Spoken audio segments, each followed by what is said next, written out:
yağmur yağsa. Neden ki? Ya istiyorum.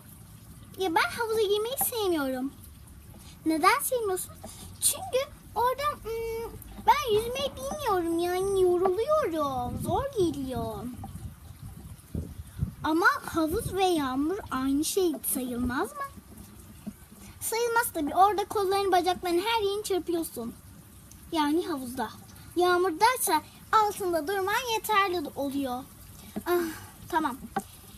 Tam o zaman dilesene. Belki gerçekleşir. Lütfen yağmur yağsın. Diliyorum